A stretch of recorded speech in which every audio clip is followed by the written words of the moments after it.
Back to my channel. আজ আপনাদের জন্য নিয়ে এসেছি ডিমের একটি মজার রেসিপি, আর সেটি হলো এগ মাঞ্চুরিয়ান বা ডিমের মাঞ্চুরিয়ান। এই রেসিপিটি প্লেন পোলাও, এগ রাইস, লুচি, পরোটা সবকিছুর সাথেই ভালো লাগে। আশা করছি এই রেসিপিটি আপনারা তৈরি করলে আপনাদের ফ্যামিলি বাচ্চাদের তো ভালো লাগবেই, বড়দেরও ভালো লাগবে। চলুন তাহলে দেখা যাক কি করে তৈরি করব। এগ মাঞ্চুরিয়ান তৈরি করার জন্য আমি এখানে নিচ্ছি 4টা ডিম, সাথে নিচ্ছি আধা চা চামচ লবণ, নিচ্ছি আধা চা চামচ গোলমরিচ গুঁড়ো, সাথে নিচ্ছি আধা চা চামচ রসুন বাটা। এখন এই 3টা উপকরণ ডিমের সাথে মিশিয়ে একটা কাঁটা চামচ দিয়ে ডিমটাকে খুব ভালোভাবে ফেটিয়ে নেব। ডিমটা খুব ভালোভাবে ফেটিয়ে নিলাম। এখন একটা স্টিলের পাত্রে একটু তেল ব্রাশ করে নিচ্ছি।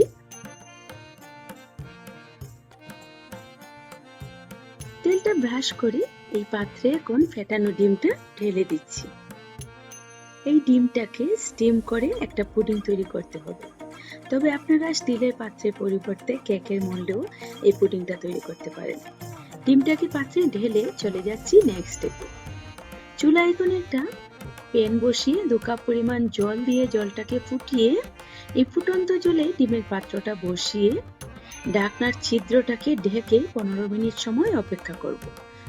আগুনটাকে আমি এখন মিডিয়ামে করে দিয়েছি। চলে এলাম 15 মিনিট পর। ঢাকনাটা এখন তুলে একটু চেক করে নিচ্ছি পুডিংটা ঠিকমতো স্টিম হয়েছে কিনা। পুডিংটা ঠিকমতোই স্টিম হয়েছে। এখন নামিয়ে একটু ঠান্ডা করে তারপর একটা ছুরি দিয়ে পুডিংটাকে পাত্র থেকে একটু আলাদা করে নিচ্ছি। পাত্র থেকে আলাদা করে এখন পাত্রের উপর একটা প্লেট বসিয়ে পাত্রটাকে উল্টে পুডিংটাকে পাত্র থেকে বের করে নিচ্ছি।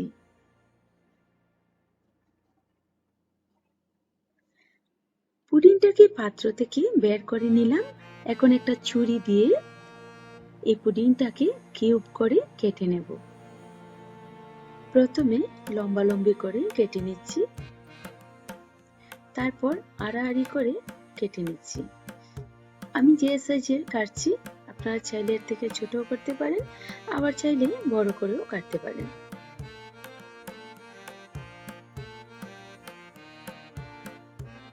পুরোটা পুডিং কেটে নিলাম। ডিমের পুডিংটা খুবই স্পঞ্জি হয়েছে এবং এগুলোকে রান্নার পর খেতে ভীষণই ভালো লাগবে। আমি এখন এগুলোকে ভাজার জন্য একটা ব্যাটার তৈরি করে নেব। তার জন্য একটা বোল নিয়েছি এবং এতে দিয়ে দিচ্ছি আধা কাপ পরিমাণ মতো ময়দা, তার সাথে দিচ্ছি 2 টেবিল চামচ পরিমাণ মতো কর্নফ্লাওয়ার,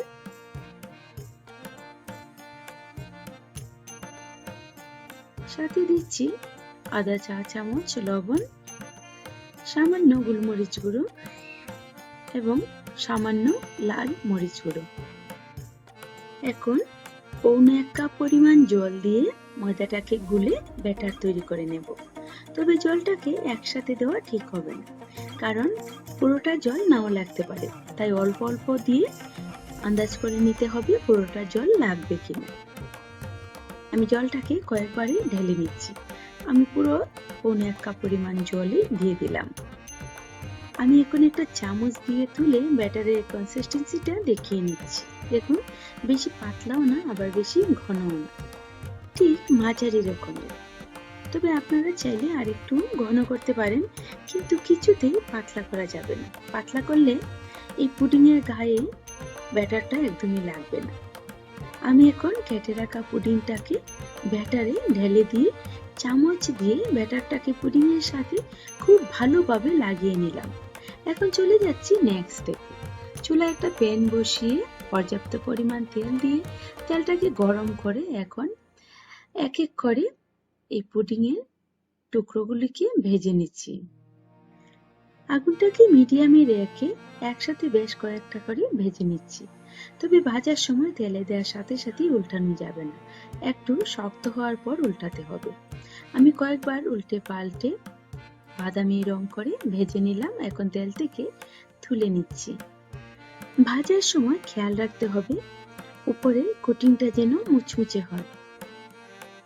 একইভাবে আমি সবগুলো ভেজে নেব।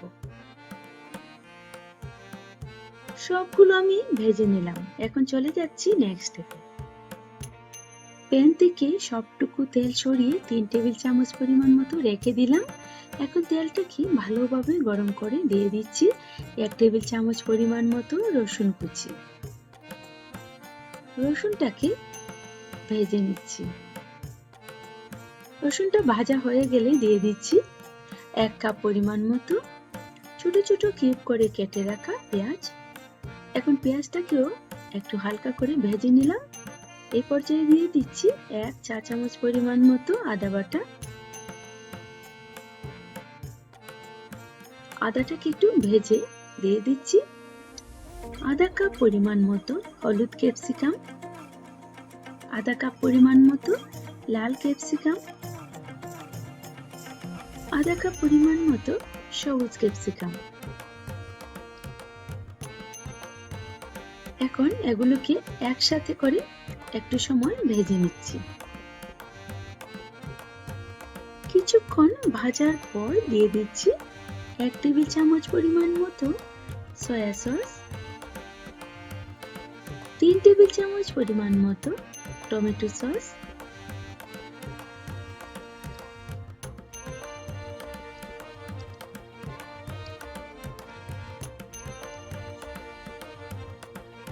এরপর দিচ্ছি সামান্য গোলমরিচ গুঁড়ো,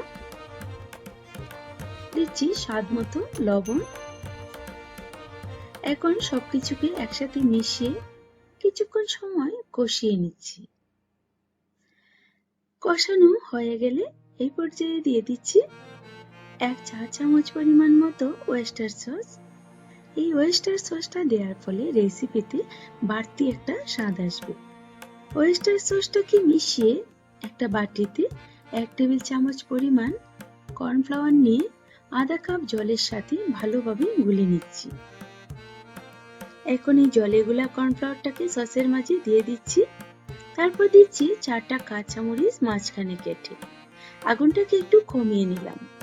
এখন আমি কর্নফ্লাওয়ারটাকে ভালোভাবে মিশিয়ে নিচ্ছি। আগুনটাকে এখন না কমালে এই কর্নফ্লাওয়ারটা দেওয়ার সাথে সাথে শুকিয়ে যাবে। এই পর্যায়ে দিয়ে দিচ্ছি ভেজে রাখা ডিম। ডিমগুলো দেওয়ার পর সসের সাথে খুব ভালোভাবে মিশিয়ে নিচ্ছি। আগুনটা এখন আমি নিভিয়ে নিলাম। বেশ তৈরি হয়ে গেল এগ মাঞ্চুরিয়ান বা ডিমের মাঞ্চুরিয়ান। ভিউয়ার্স, এই রেসিপিটি আপনারা একবার তৈরি করে দেখতে পারেন। আশা করছি আপনাদের খুব ভালো লাগবে। আর যদি সত্যি ভালো লেগে থাকে তাহলে ফ্রেন্ড ও রিলেটিভদের সাথে শেয়ার করতে পারেন।